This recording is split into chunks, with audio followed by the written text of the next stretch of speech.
Hello and welcome to News Swarm. I'm your host Chris from the CHRILLCAST, and today we got some interesting stuff ready for you. If you haven't already done so, please subscribe to our podcast, our channel, and our news source. Like this video if you like why we cover the news, and comment down below what you think could be Microsoft's new acquisition that is yet to be announced. Now, this is just speculation and rumors at this point, but according to some articles, it's going to happen. So we'll see. The other things in this poll were, is New World going to be a success for Amazon? There's this thingy called a Thumby. Nintendo's Switch OLED, what are my thoughts? And then the final one is Steam Deck, what are the developers saying? Question mark. And we'll probably do the Steam Deck videos later on today. All right, so here's the rumor from Game Rant. Rumor, Microsoft might be preparing another Bethesda-level acquisition. A new rumor indicates that Microsoft may be preparing a big Bethesda-level acquisition that will have internet lawyers debating monopoly laws. Okay, so the only couple of these that come to mind for me when I think of lawyers debating monopoly laws are Activision and EA, but a third one that I didn't think about is mentioned in this article, and that is Take-Two Interactive, the owners of Grand Theft Auto 5, GTA, and Red Dead Redemption and those type of games. So that would be interesting to say the least, but I personally think it's more likely to be EA or Activision, which, you know, with everything going on free fall with Activision, I think they're probably going to avoid Activision. Although Activision does have Call of Duty. Call of Duty's always been popular with Microsoft consoles.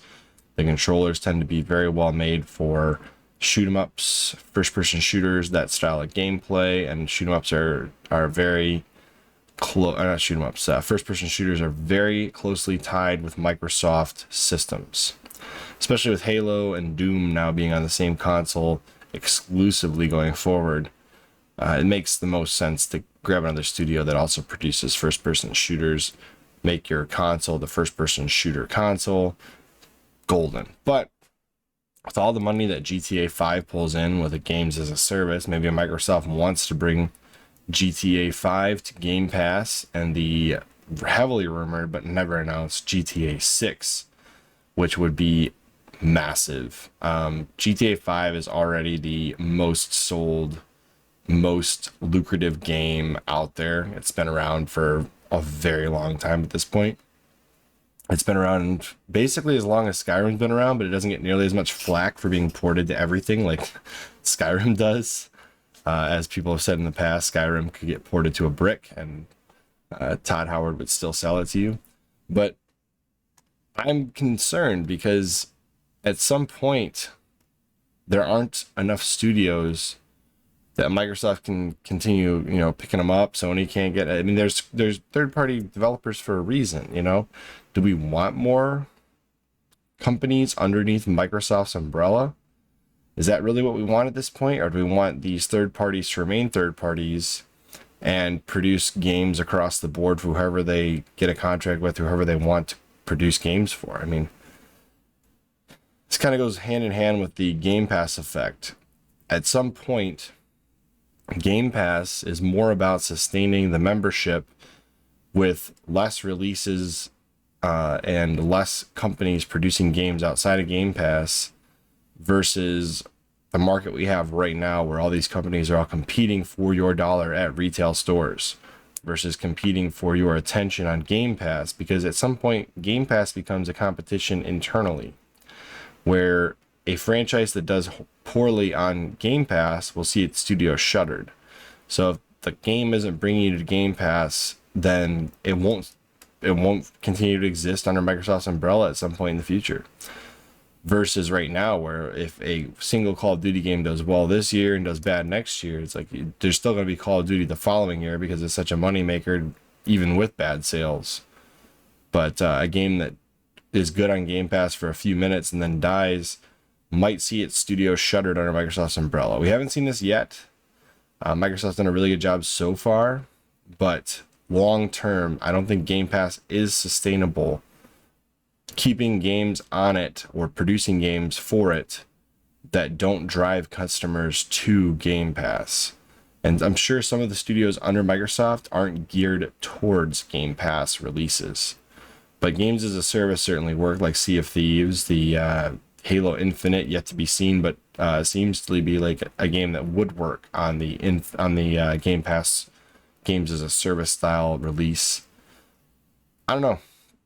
I do think that another Bethesda level acquisition by Microsoft, I think this should be the last one if they do another one. And if it is Take-Two Interactive, well, I guess we'll see what happens. If it isn't, I fully suspect it's going to be like an EA or an Activision. Probably EA, because Mass Effect would be a huge win for Microsoft to bring under their belt.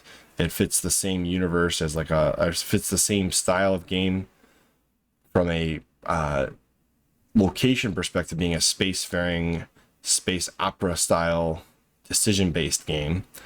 Look at the Mass Effect trilogy, and Mass Effect 1 was already a Microsoft collaboration between BioWare, EA, and Microsoft, the original Mass Effect.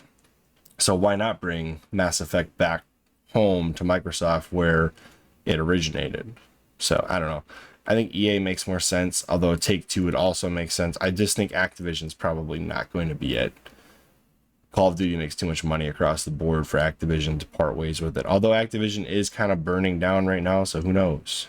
Their valuation may be going down, or it may not be. I really don't know.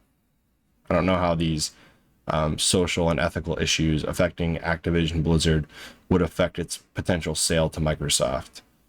But I don't know. We'll see. What do you guys think? Who is Microsoft going to purchase? Comment down below. Or if you think they're not going to purchase anybody, that's fine too. Comment that down below, and we'll all see in the future. So as always, I'm Chris. If you like the way that we present the news here on the CHRILLCast on Newswarm, please leave a subscription. Comment down below your thoughts on this, and like the video if you like what we're doing. And I will see you all on the next one. Bye, guys.